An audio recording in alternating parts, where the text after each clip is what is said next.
He's all over the field. They use him in a million different ways, and he elevates everybody else. The stats tell the story. They have been absolutely dominant against two of the best offenses in the league from a year ago. They silenced the Lions. They have us wondering if the Lions are done in week 2. This morning, that just kind of jumped into my head. Last year, in a different circumstance, the Eagles acquired Saquon Barkley. Yep. And it just was the perfect finishing touch. They already had so many good players. They were ready to be a really good team, but Barkley put them over the top. He made everybody else better.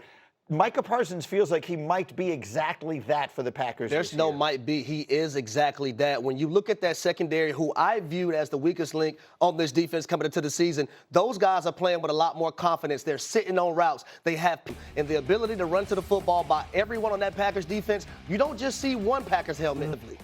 Well, listen, what he's doing is he's inspiring everybody because it tells you, hey, man, we trying to talent. Parenthetically, the white helmets with the white jerseys and the white pants is an awesome You liked it. Most of us made that more about the Giants than we did about the Commanders. We saw where they... Austin Eckler's out for the year. With a year ago, they led the league in play-action pass percentage, and they were a top 4 team in yards per rush, which obviously helped a young Jayden Daniels. A lot of standards. Last night was the worst game of Jayden Daniels' professional career again. He walks into a tough spot on a Thursday night. You mentioned it earlier. Road teams on Thursday night, sometimes they struggle. The atmosphere at Lambeau right now is crazy. That town is definitely thinking championship, and Parsons is there. So I guess I would ask you, was this a bad night or a bad sign for Jayden and the Commanders? I'm going to go with a bad night. Now, also, you got to give the Packers and their defense a lot of credit. Right. But I did not like how the wide receivers could not get open versus the secondary. And the front 7 of the Green Bay Packers, they had a lot to say about that as well.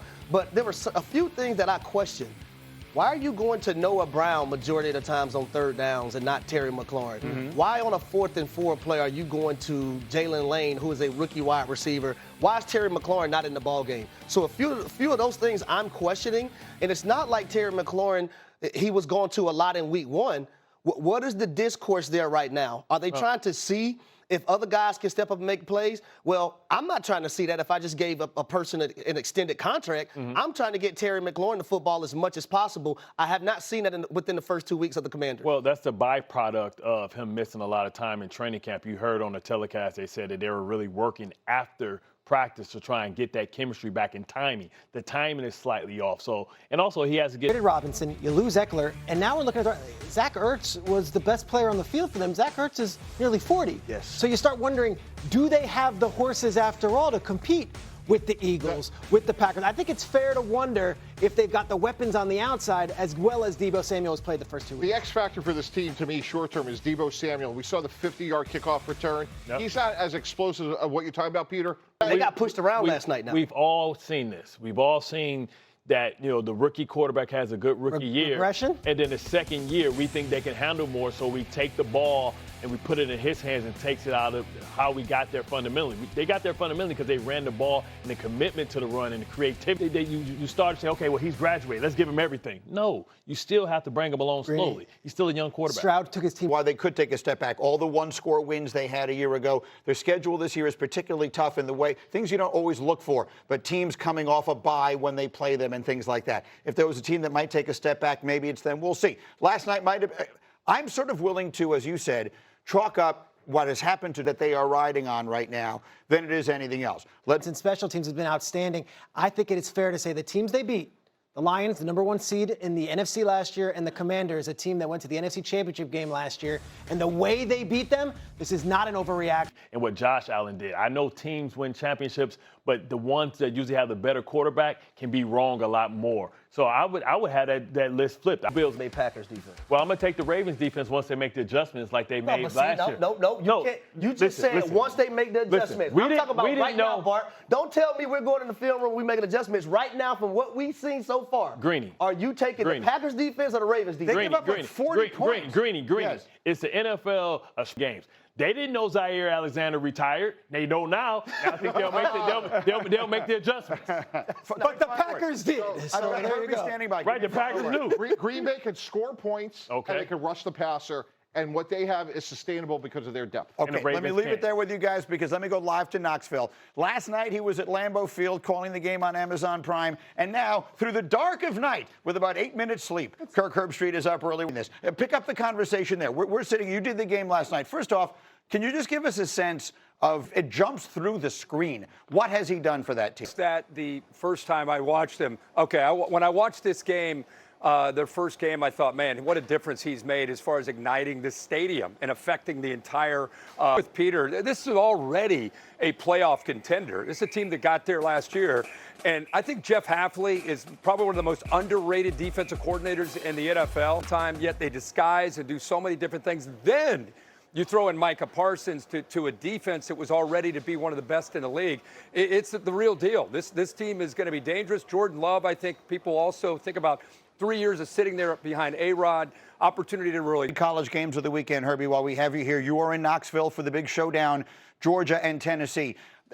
Georgia sort of feels like they're flying under the radar. For the last half decade or maybe more than that, they've been the team to beat. All the conversation going into this year was about Texas and others. Are they ready to prove that they should be in that conversation this weekend? Greeny, I couldn't agree with you anymore. I think sometimes, even in the college world, we just kind of get caught up in Arch Manning or what's the big story. And it's easy, even for a team like Georgia, to kind of be put on the back burner. It's that next wave. It's a great reminder of how much talent that they have, because one thing that really stands out to me is that these college teams, whether it's through the portal or it's through just guys moving and going on to the NFL or graduating, you take a team like Georgia and you think, okay, we're great about a matchup like this early in the year. Both of these teams, I think, are going to give you an opportunity to just kind of a litmus test of where they are, just kind of find out who's. It's like the kryptonite that Josh Heupel over these last 4 or 5 years been able to really completely diffuse that offense and their firepower, and it's because they're typically so good at the defensive line spot. Will that play out in this one? We'll have to wait and see. So that's where game day will be tomorrow. And then one more, if I can, Herbie, if you can hear me. We got Notre Dame tomorrow taking on Texas A&M. Should they lose this one here, does it feel like Notre Dame, to some degree, may have their whole season on the line in this one? Well, I think with 12 teams, I don't necessarily think that at week 2 you have to jump to that conclusion. It is a massive game. Anytime you lose to Miami, and now you got Texas A&M coming at home, it's significant. It'll help their call, like they have a chance. But if Notre Dame loses this one, they finish 10-2. They're probably still going to have a pretty strong case to be in there. But yeah, I think it's a good way of looking at this weekend, at least potentially how much is at stake for Notre Dame, especially when you look at the rest of that schedule. Herbie, I know it was a very late night last night. We so appreciate you getting up early this morning.